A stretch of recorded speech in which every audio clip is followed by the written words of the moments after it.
पढ़ेंगे आपके किसको, स्टीयरिंग गियर्स के बारे में। अब स्टीयरिंग गियर्स पढ़ने से पहले एक कंडीशन हम पढ़ेंगे, वो है करेक्ट स्टीयरिंग एंगल की कंडीशन। यानी क्या होता है कि जब आपकी गाड़ी टर्न कर रही हो तो उसकी कंडीशन है करेक्ट स्टीयरिंग मीन्स जब गाड़ी टर्न कर रही है तो गाड़ी आपकी स्किड नहीं करनी चाहिए, व्हील आपके स्लिप नहीं होनी चाहिए। तो अगर ये परफेक्ट स्टीयरिंग की कंडीशन को फुलफिल करते हैं तो आपका व्हीकल स्किड नहीं होगा, अदरवाइज क्या होगा, व्हीकल में स्लिप आएगा, व्हीकल आपका स्किड होगा। The perfect steering is achieved when all the four wheels are rolling perfectly under all conditions of running. While taking turn, the condition of perfect rolling is satisfied if the axis of the front wheels, when produced, meet the rear wheel axis at one point. This point is called instantaneous center of the vehicle. अब क्या है, perfect steering की condition है वो आपकी क्या कहती है कि चारों व्हील्स है वो परफेक्टली रोल करने चाहिए, परफेक्टली रोलिंग मूवमेंट होना चाहिए इसमें। जब गाड़ी आपकी टर्न ले रही है तो कंडीशन ऑफ परफेक्ट स्टीयरिंग कैसे होगी, चारों व्हील का जो सेंटर पॉइंट है, यानी अगर हम जैसे सपोज ये आपका लेफ्ट टर्न हुआ है तो इसका आप सेंटर पॉइंट निकालेंगे, ठीक है, इसकी एक्सिस को एक्सटेंड किया, इसकी एक्सिस को एक्सटेंड किया और ये रियर व्हील की एक्सिस आ गई आपके। अगर ये चारों व्हील की एक्सिस एक कॉमन पॉइंट पर आकर मिलती है, इसको कहते हैं इंस्टेंटेनियस सेंटर। अगर ये कॉमन पॉइंट, इनका इंटरसेक्शन पॉइंट कॉमन बनता है तो ये आपकी परफेक्ट रोलिंग की कंडीशन को फुलफिल करेगा। अगर इन दोनों का इंटरसेक्शन पॉइंट कहीं पहले आ जाता है, यानी जो रियर व्हील की एक्सिस है इससे पहले या बाद में आता है, तो वो परफेक्ट रोलिंग की कंडीशन को फुलफिल नहीं करेंगे, यानी उस व्हीकल में आपके क्या रहेंगे, स्किड होने के चांस रहेंगे। तो आपकी जो करेक्ट स्टीयरिंग की कंडीशन क्या है कि चारों व्हील्स एक कॉमन इंस्टेंटेनियस सेंटर के अबाउट रोटेट करने चाहिए। जब टर्न ले रहे हैं मतलब रोटेट हो रहा है तब एक कॉमन आपका सेंटर ऑफ रोटेशन बनना चाहिए, वो सेंटर ऑफ रोटेशन कहलाता है instantaneous centre. The larger the steering angle the smaller is the turning circle. Steering angle जितना बड़ा होगा टर्निंग सर्कल आपका इतना ही छोटा होगा। ये देखिए, ये इसका क्या है, ये आपका अंदर वाला व्हील है, ये आउटर व्हील है, ये इनर व्हील है। इनर व्हील आपका एंगल बना रहा है थीटा, आउटर व्हील एंगल बना रहा है फाई। तो जितना बड़ा एंगल होगा उतना आपका टर्निंग सर्कल क्या होगा, छोटा होगा।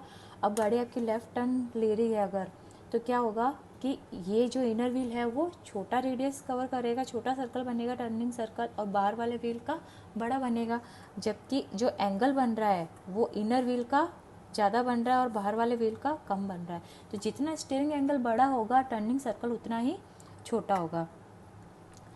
It has been found that steering angle of the inner wheel can have a maximum value of about 44 degree.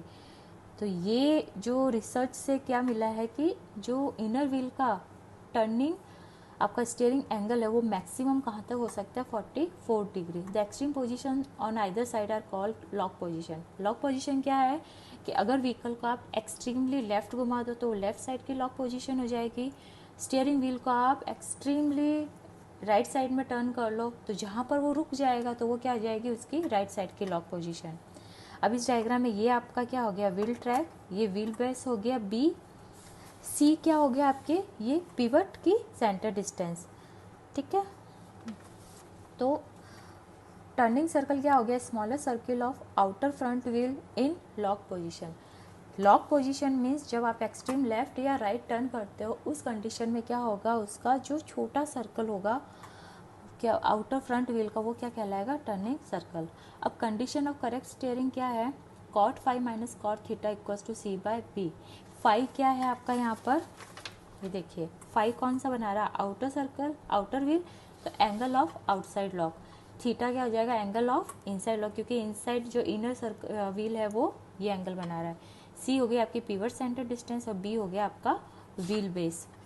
तो अगर व्हीकल इस कंडीशन को फुलफिल करता है तो आपकी कह सकते हैं कि जो व्हीकल है वो परफेक्ट स्टीयरिंग कंडीशन में है या करेक्ट स्टीयरिंग कंडीशन में है। अदरवाइज क्या होगा, उसमें स्किड होने के चांसेस रहेंगे। अब इसमें नेक्स्ट आता है अपने के दो टाइप्स के जो स्टीयरिंग मैकेनिज्म है। फर्स्ट है आपकी Davis steering gear and second है Ackermann steering gear.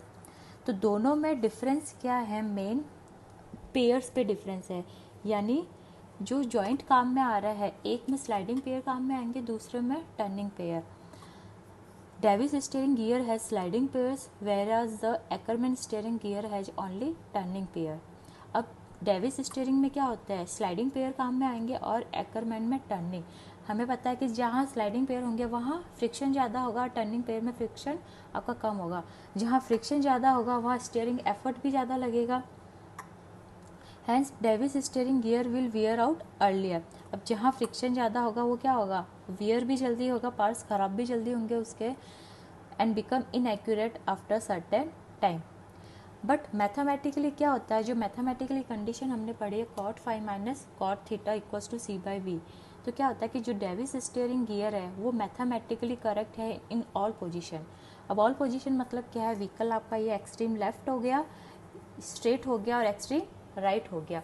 In between left and straight के बीच में भी कुछ पोजीशंस होगी इसकी, and centre and right extreme right के बीच में भी कुछ पोजीशन होगी। तो जो डेविस मैकेनिज्म है वो हर पोजीशन पे मैथमेटिकली क्या है, करेक्ट है। बट उसमें क्या होता है, स्लाइडिंग पेयर होता है तो इसमें वियर जल्दी होता है, स्टीयरिंग एफर्ट जल्दी बढ़ जाता है, एफर्ट बढ़ेगा, इसलिए क्या होता है, इसके एडवांटेज कम है रादर देन एक्करमैन स्टीयरिंग गियर के। तो मैक्सिमम जो यूज में आती है वो आपकी आती है एक्करमैन स्टीयरिंग गियर।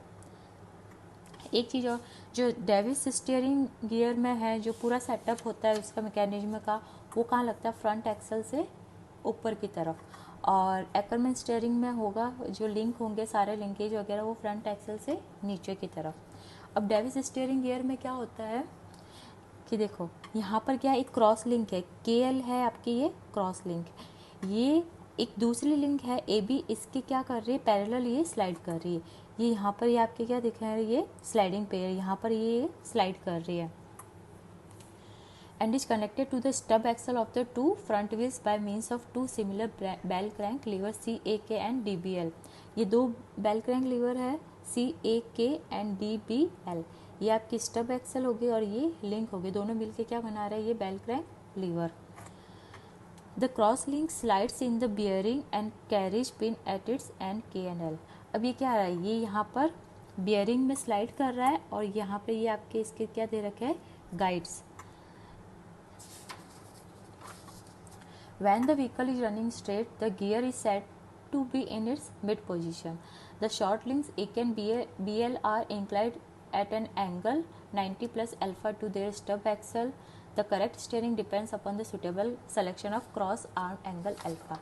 अब ये दोनों जो लिंक है AK and BL, ये क्या कर रही है, एंगल बना रही है अल्फा, तो ये टोटल एंगल क्या हो जाएगा इनका 90 प्लस अल्फा, इधर भी 90 प्लस अल्फा। ये कौन सी पोजीशन होगी, जब गाड़ी आपकी बिल्कुल स्ट्रेट है।